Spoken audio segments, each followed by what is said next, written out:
আসসালামু আলাইকুম। আমি দিলরুবাস হোম চ্যানেল থেকে আপনাদেরকে আরও একবার স্বাগত জানাই। কাছে এবং দূরে, দেশ এবং দেশের বাহিরে যে যেখান থেকে আমার আজকের এই ভিডিওটি দেখছেন, আশা করি আল্লাহ তাআলার অশেষ রহমতে সবাই অনেক ভালো আছেন। আমরাও আলহামদুলিল্লাহ ভালো আছি।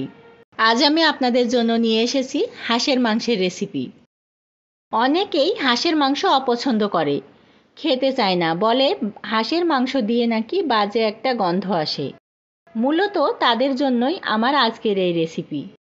সম্পূর্ণ গন্ধমুক্ত করে কিভাবে খুব সহজে পারফেক্টভাবে হাঁসের মাংস রান্না করা যায় সেই রেসিপি আপনাদের সঙ্গে আজ শেয়ার করতে চলেছি। আশা করছি আমার আজকের রেসিপিটিও আপনাদের কাছে অনেক বেশি ভালো লাগবে। ভিডিওটি শুরু থেকে শেষ পর্যন্ত দেখার অনুরোধ জানিয়ে শুরু করছি আমার আজকের আয়োজন।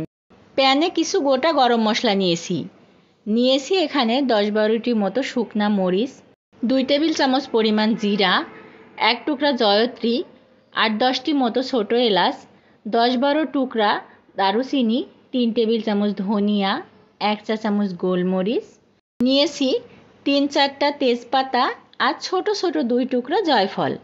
একটি কাঁচি দিয়ে তেজপাতাগুলোকে ছোট ছোট টুকরো করে নিচ্ছি ভাজার সুবিধার্থে। এবার আমি লো হিটে এগুলোকে নেড়ে চেড়ে ভেজে নিব। ভাজা হয়ে গেলে এগুলো নামিয়ে ঠান্ডা করে গুঁড়ো করে নিতে হবে।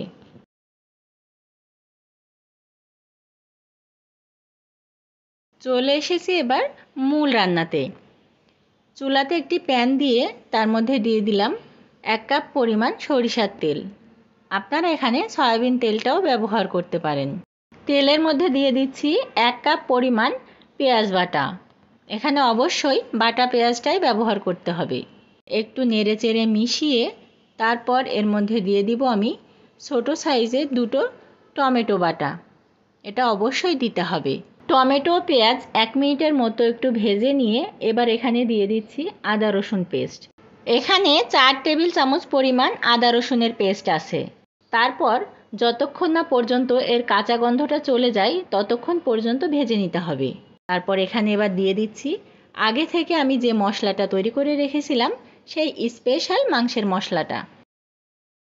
পুরো মশলাটার 3 ভাগের 2 ভাগ পরিমাণ আমি এই পর্যায়ে ব্যবহার করলাম। তারপর নেড়েচেড়ে মিশিয়ে দিয়ে দিলাম স্বাদমতো লবণ, 2 চা চামচ পরিমাণ হলুদ গুঁড়া আর 1.5 চা চামচ পরিমাণ দিয়ে দিলাম লাল মরিচের গুঁড়া। আবারও নেড়েচেড়ে কষিয়ে নিতে হবে।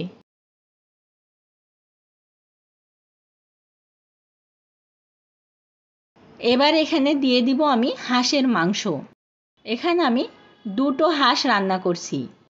আর এই হাঁসের মাংসটা খুব ভালোভাবে কেটে ধুয়ে পরিষ্কার করে তারপর স্বাভাবিক তাপমাত্রার পানিতে লবণ এবং লেবুর রস দিয়ে 30 মিনিটের মতো ভিজিয়ে রেখেছিলাম। তারপর আবারও আমি খুব ভালোভাবে 2 বার ধুয়ে পানি ঝরিয়ে নিয়েছি। আর এই কাজটি আমি অফ ক্যামেরায় করে নিয়েছি। যারা গন্ধের কারণে হাঁসের মাংস খেতে পারেন না তারা অবশ্যই এই টিপসটি ফলো করবেন। সম্পূর্ণ মশলার সঙ্গে মাংসটাকে ভালোভাবে মিশিয়ে ঢাকনা দিয়ে ঢেকে দিচ্ছি। ফিরে এসেছি প্রায় 10 মিনিট পর। এই পর্যায়ে মাংস থেকে অনেকটাই পানি ছেড়ে দিয়েছে। এবার আবারও আমি নেড়ে চেড়ে একটু কষিয়ে নিলাম। তারপর আবারও ঢাকনা দিয়ে ঢেকে দিব। এভাবে পর্যায়ক্রমে মাংসটাকে ঢেকে বা খোলা রেখে ভালোভাবে কষিয়ে নিতে হবে। মাংসটা কষানো হয়ে গিয়েছে। এবার এর মধ্যে পানি দিয়ে দিব। পানিটা অবশ্যই বুঝে শুনে দিতে হবে, কারণ কষানোর জন্য মাংসটা কিন্তু অনেকটাই সিদ্ধ হয়ে গিয়েছে। পানি দিয়ে মিশিয়ে ঢাকনা দিয়ে ঢেকে দিয়েছিলাম। ফিরে এলাম খুব ভালোভাবে ফুটে ওঠার পর। এই পর্যায়ে এসে ঢাকনা দিয়ে আর ঢেকে দিব না, খোলা রেখে রান্না করে নিব। প্রায় 10 মিনিট রান্না করে নেওয়ার পর ঝোলটা অনেকটাই টেনে গিয়েছে।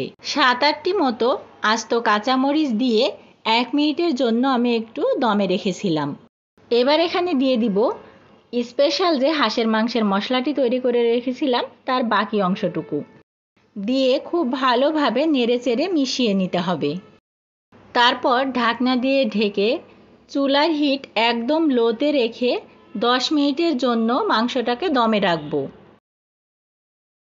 10 মিনিট পর ফিরে এসে আপনাদেরকে দেখিয়ে দিচ্ছি মাংসটা দেখতে কতটা লোভনীয় হয়েছে। যখন আমি ভয়েস দিচ্ছিলাম তখন তো দেখেই আমার খেতে ইচ্ছা করছিল। মাংসটা আসলেই অনেক টেস্টি হয়েছিল।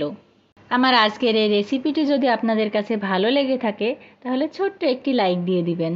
যদি খুব বেশি ভালো লেগে থাকে চাইলে চ্যানেলটিকে সাবস্ক্রাইব করে বন্ধু হয়ে আমার পাশেই থেকে যেতে পারেন। সেই কাজটি যদি অলরেডি আপনি করে থেকে থাকেন তাহলে আপনাকে অসংখ্য ধন্যবাদ। সবার সুস্বাস্থ্য কামনা করে আজকের মতো এখানেই বিদায় নিচ্ছি। আসসালামু আলাইকুম। আল্লাহ হাফেজ।